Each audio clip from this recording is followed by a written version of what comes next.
오늘은 책 오래된 질문에서 도법스님이 말씀하신 내용입니다. 신비하고 환상적인 깨달음은 없다. 저는 17살 때 출가를 했습니다. 크게 뜻이 있었던 게 아니라 인연 따라서 절에 들어온 것이죠. 그런데 19살 때쯤 어머니가 위독하다는 정가를 받았어요. 그때 처음 죽음의 문제를 충격적으로 받아들이게 됐습니다.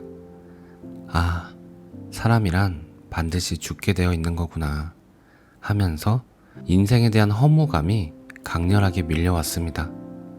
인간이 태어나면 기껏 70년, 80년 살다가 죽는다.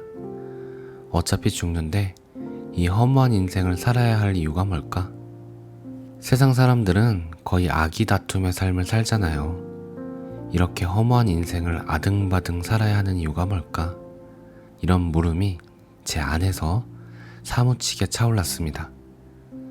인간이라고 하는 게 뭔지, 왜 태어났는지, 왜 죽는지, 왜 살아야 하는지 등의 물음들이 계속 꼬리를 물고 이어졌습니다. 이에 대한 해답 없이 살아가는 것은 바보 천치 같은 짓이니 꼭 알아야 된다고 생각했습니다. 그 답을 모르고 살아간다는 사실이 고통스러웠어요. 비로소 인간과 생에 대한 실존적 고민을 시작했던 겁니다. 답을 찾으려고 경전도 공부하고 법문도 듣고 했죠. 그런데 지금도 그렇고 역사 속의 모든 선불교 스승들에 따르면 그 문제를 해결하기 위해서는 오직 참선해서 스스로 깨달아야 한다고 했습니다. 진리는 말로 설명될 수 없고 직접 체험에 의해서만 전해진다고 합니다. 그러면 나도 참선해서 깨달아야겠다고 굳게 다짐하고 산에 들어갔습니다. 벽을 향해 앉아서 하루에 10시간, 12시간, 많게는 14시간을 참선하면서 10년간 선수행을 했어요. 그런데 깨달음을 얻지 못한 거예요.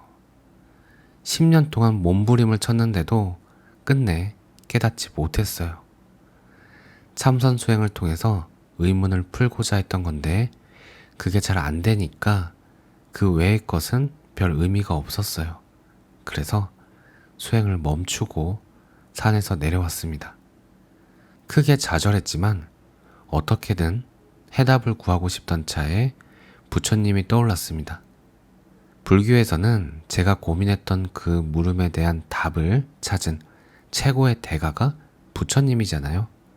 그래서 자기 존재에 대해서, 인생과 세상의 본질에 대해서 가장 잘 파악하고 진정으로 바람직한 삶을 살았던 인물인 부처님의 실제 삶이 어땠을까에 관심을 두기 시작했습니다.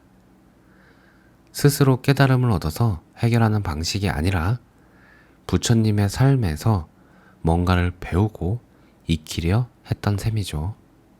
훗날 제가 좌절한 이유가 뭘까 하고 생각해보니 불교에서 이야기하는 깨달음이나 참선 수행을 잘못 이해하고 접근했기 때문이라는 것을 알게 됐습니다.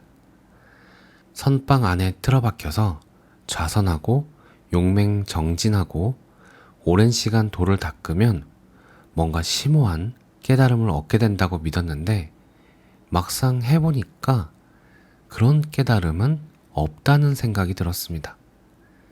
실제로 있는 게 아니라 사람들이 필요에 의해서 꾸며낸 내용이라는 거죠.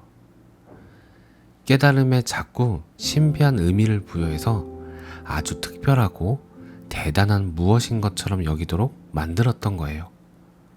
분명 깨달음은 있습니다.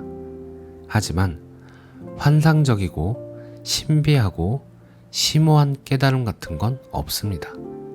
저는 이렇게 정리를 했습니다. 그래서 이전과는 다른 형태의 참선 수행을 하게 되었습니다. 사람들은 깨달음에 대해 뭔가 마술 같은 신비한 체험일 거라는 편견이 있어요. 그런 느낌이 없으면 별거 아니라고 생각하는 경향도 있죠. 그러나 사실 깨달음은 일상과 동떨어지고 신비로운 어떤 것이 아닙니다.